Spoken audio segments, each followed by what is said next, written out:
Et en gros, ça marche comment? Vous vous asseyez, je m'assois, on parle. De quoi? De ce que vous voulez. Est-ce que vous voulez que je me plaigne de ma mère? Si c'est par là que vous voulez commencer. Il s'est passé des milliards de trucs dans ma vie, comment je peux savoir ce qu'il y a de plus parlant? Si ça peut vous aider, tout est parlant. On a intérêt à avancer, sinon, dans 50 ans, on y est encore. C'est exact. Vous êtes la somme des événements qui vous sont arrivés, et c'est exact, certains événements sont plus signifiants que d'autres.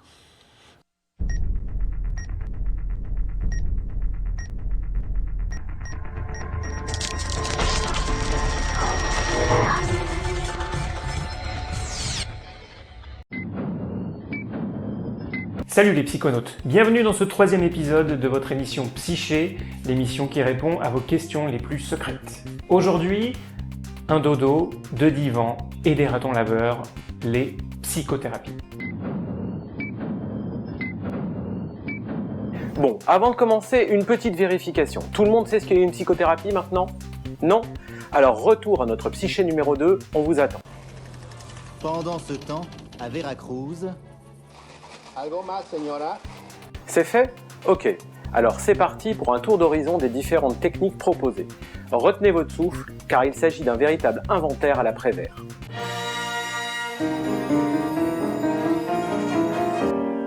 Une friperie, 2 pierres, 3 fleurs, un oiseau, 22 fossoyeurs, un amour, le raton laveur. Vous vous souvenez de la règle d'or? Surtout évitez toutes les techniques miracles qui vous promettent la guérison en une séance et demie.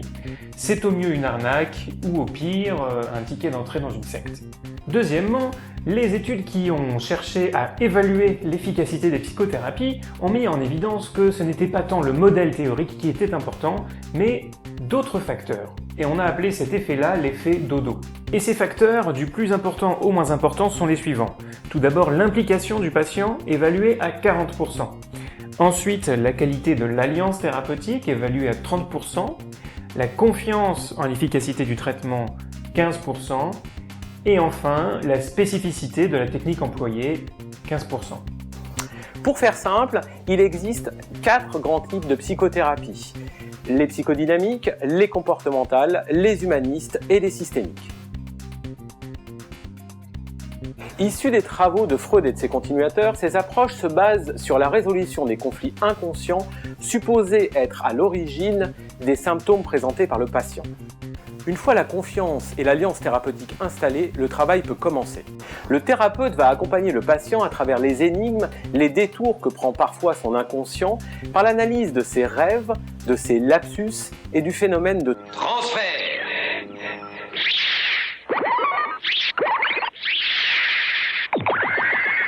Véritables partenaires, ils vont se lancer ensemble à la découverte du patient, et ce n'est vraiment pas par hasard si le cinéma et notamment Alfred Hitchcock ont utilisé le psychanalyste comme un véritable enquêteur. Il y a quelque chose qui me paraît anormal.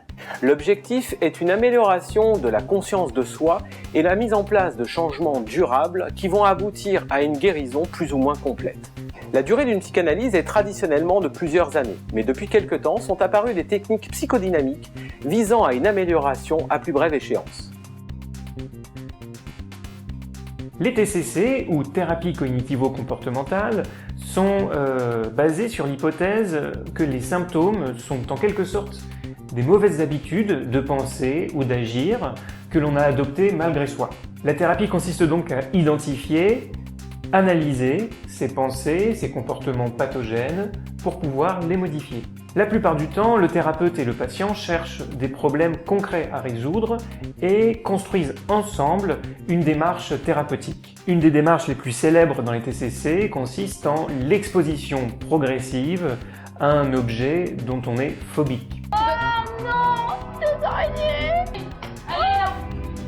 D'accord. Généralement, on tente de segmenter un problème en une multitude de plus petits problèmes plus faciles à résoudre et on cherche à gratifier, valoriser les nouveaux comportements positifs. Are you finished? Well, thank you. How thoughtful. Would you like a chocolate? Yeah, sure. Thanks. Oh, sorry, Sheldon, I almost sat in your spot. Did you? I didn't notice. Have a chocolate. Thank you. Ces approches partent du principe que chacun possède en soi les ressources pour ne plus souffrir. Guidé par le thérapeute, le premier objectif est l'identification des problématiques et des ressources du patient que l'on va pouvoir utiliser dans un second temps pour obtenir une amélioration. Bref, c'est en quelque sorte l'objectif de toutes les psychothérapies. Alors, qu'apportent ces approches de nouveau ? Avant de répondre à cette question difficile, il faut savoir que ces thérapies se divisent en 4 sous-groupes. Tout d'abord, les psychothérapies dites psychocorporelles, qui sont basées sur un abord par le corps, par des massages, par des techniques de respiration.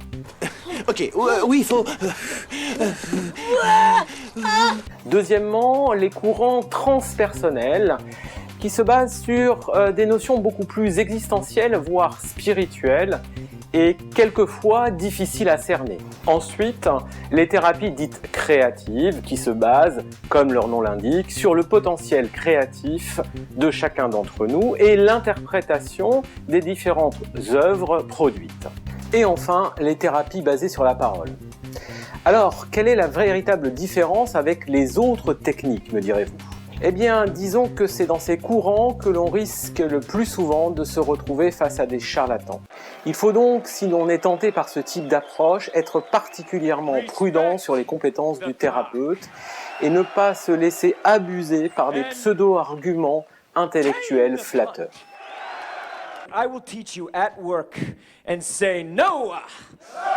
You will not control me. No! You will not take my soul. No! You will not win this game. L'approche systémique considère qu'il n'y a pas d'individu malade en soi, mais que les symptômes résultent de problèmes d'interaction entre les individus d'un même système. La question n'est donc pas pourquoi tel ou tel symptôme, mais comment se maintient-il dans un système et comment améliorer la communication dans ce système pour faire disparaître le symptôme. Les consultations se font donc généralement à plusieurs thérapeutes et plusieurs membres d'un même système, le couple, la famille, un groupe de travail, etc. Alors que retenir ? Eh bien qu'il existe 4 grands courants de psychothérapie, dont 3 sont basés sur l'identification, la connaissance des problématiques et des ressources de chacun, que ça soit par l'analyse de l'inconscient, que ça soit par l'analyse des pensées et des comportements, ou que ce soit par d'autres médiateurs.